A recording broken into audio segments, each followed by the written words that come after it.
इस वक्त हम 3D थिएटर में बैठे हुए हैं।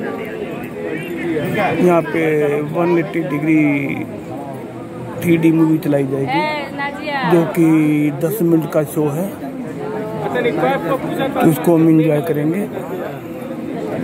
देखते हैं कि इसमें क्या दिखाते हैं। कभी गिना नहीं ना। और क्या ये भी कि आपकी अगली सांस के लिए जरूरी ऑक्सीजन का मिलना इस बात पर निर्भर है कि आपसे मीलों दूर किसी समुद्र में एक बड़ी सी शार्क मछली एक छोटी सी मछली को खा पाएगी या नहीं। क्यों यकीन नहीं होता ना?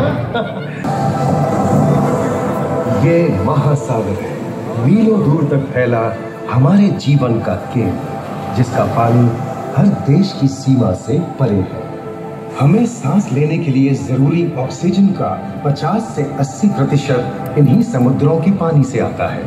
ये भी कह सकते हैं कि ये सागर एक विशाल संयुक्त परिवार की तरह है, जिसमें ये सभी जीव एक ही घर में रहते हैं, जैसे मछलियाँ, mollusc, dolphin, seal, walrus, crustacean, bacteria, समुद्री एनिमोनी और हाँ, ब्लू व्हेल भी, जो पृथ्वी का सबसे बड़ा जीव माना जाता है।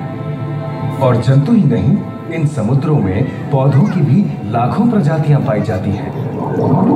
इन विशाल समंदरों का पानी हमारी पृथ्वी का लगभग 3/4 हिस्सा है। इस धरती पर 5 बड़े महासागर हैं: आर्कटिक, अटलांटिक, हिंद, प्रशांत और दक्षिणी महासागर। ये सागर इतने महत्वपूर्ण हैं कि इनका तापमान और लहरें दुनिया के हर हिस्से के मौसम पर असर डालते हैं, चाहे वो मौसम कितना ही खतरनाक क्यों ना हो।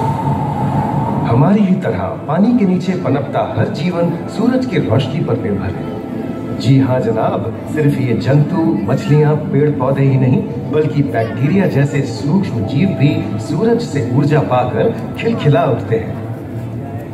ये देखो मिस्टर ऊदबिलाव, कितने मजे ले रहा है। देखा इसे, अपने चेहरे की पोजीशन ऐसे बदल रहा है जैसे किसी स्पा में स्टीम ले रहा हो। और वो चली मैडम व्हेल इठलाते हुए सनबाथ लेने। और ये जोकर मछली यानी क्लाउन फिश, ये तो गाना भी गाती है भाई, बिना किसी सुरताल के।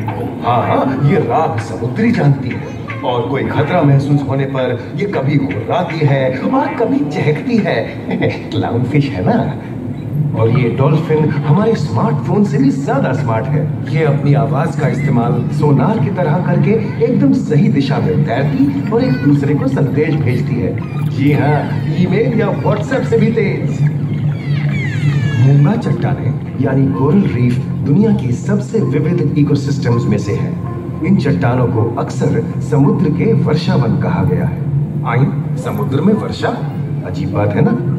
अरे दरअसल इनका नाम इनके आसपास बसे इन जीवों की विविधता के कारण पड़ा है।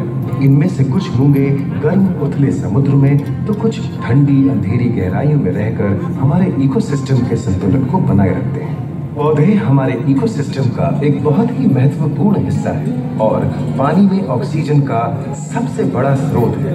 इस नीले पानी में मौजूद कई पौधों में से एक बहुत ही महत्वपूर्ण पौधा है फाइटोप्लैंक्टन, जो पूरी दुनिया की ऑक्सीजन की जरूरत का लगभग 50% बनाकर हमारा अस्तित्व बनाए रखता है। इन समुद्रों में पहुंचने वाली सूरज की रोशनी की मात्रा के हिसाब से उन्हें 3 क्षेत्रों या परतों में बांटा गया है। सतह के सबसे नजदीक वाली परत को यूफोटिक जोन या सनलाइट जोन कहा जाता है। जाहिर है कि यहाँ सूरज की सबसे ज्यादा रोशनी पहुँचती है और 90% समुद्री जीवन इसी परत में मौजूद है। अगली गहरी परत को डिस्पोटिक जोन या ट्वाइलाइट जोन कहा जाता है। इस परत तक सूरज की सिर्फ 1% रोशनी पहुँचती है, जो पौधों के जिंदा रहने के लिए काफी नहीं है। तीसरी और सबसे गहरी परत एफोटिक जोन या मिडनाइट जोन है। यहाँ सूरज की रोशनी बिल्कुल नहीं पहुँचती। ये परत पूरी तरह से अंधेरी और ठंडी होती है, बिल्कुल किसी हॉरर मूवी के सीन जैसे।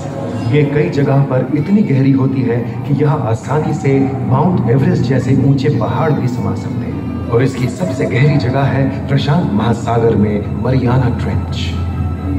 महाद्वीपीय तटों के साथ लगे उथले समुद्री इलाकों तक पहुंचना आसान है, लेकिन ये समुद्र का सिर्फ 10% है। समुद्र की गहराई जितनी बढ़ती जाती है उतने ही वहां के हैरत अंगेज जीव जिन तक पहुंचना मुश्किल होता जाता है। ये समुद्री जीव पहले तो अपनी खूबसूरती से आपको छलते हैं और फिर अचानक एक खतरनाक रूप ले लेते हैं जिनसे बचना मुश्किल ही नहीं नामुमकिन है। और ये क्या, अचानक ये रोशनी कहां से आई? ओहो, ये तो जेलीफिश का झुंड है जिनकी रोशनी एकदम डिस्को लाइट की तरह लगती है। वाह, ये हुई ना बात। अब सभी बड़ी छोटी मछलियां इन चमचमाती डिस्को लाइट को देखकर पार्टी करने आएंगी।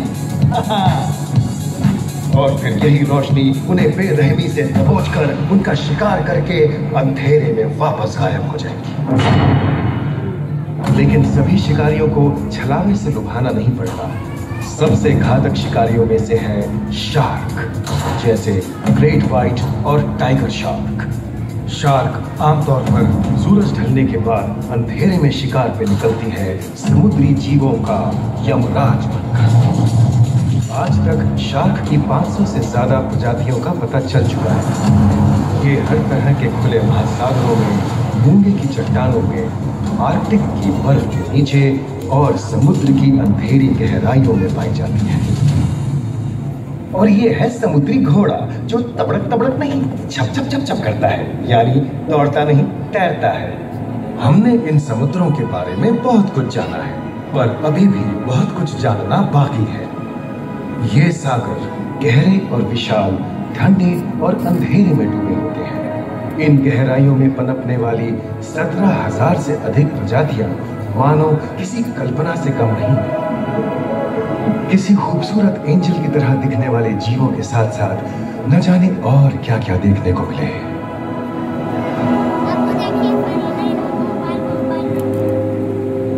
इन विशाल सागरों के इकोसिस्टम इनके बाहर तक फैले हैं। खारे पानी की खाड़ियां, समुद्रों, समुद्र तटों और नमकीन दलदली इलाकों तक। मानव जाति दशकों से प्लास्टिक, जहरीले रसायन, तेल और ऐसी कई चीजों को पानी में बहाकर समुद्रों को नुकसान पहुंचा रही है। कई समुद्री जीवों या मछलियों की दर्दनाक मौत और उनकी इस तड़प का जिम्मेदार हमारी मानव जाति ही है। पिछले कुछ दशकों में वैज्ञानिक पैमाने पर सामने आए खतरों में से एक बड़ा जलवायु परिवर्तन है, जिससे महासागर गर्म हो रहे हैं और ग्रीन हाउस गैसों की अधिकता और ऑक्सीजन की कमी के कारण इन समुद्रों का अम्लीकरण हो रहा है।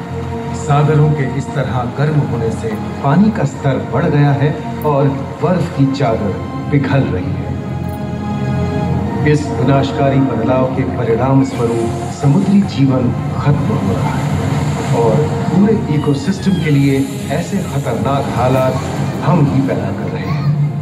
हमारी आने वाली पीढ़ी का भविष्य इस बात पर निर्भर करता है कि क्या हम आज अपने निजी जीवन से प्लास्टिक को हटाने जैसा छोटा कदम उठा सकते हैं, या फिर हम बड़े स्तर पर सख्त नियम बनाकर उन्हें लागू करें, जिससे समुद्री संसाधनों का दोहन और प्रदूषण कम हो।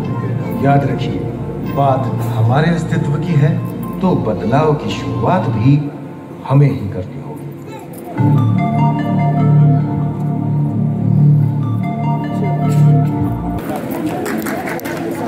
ये एक 9 मिनट की मूवी थी पर्यावरण के ऊपर, जो बिहार सरकार द्वारा दिखाई गई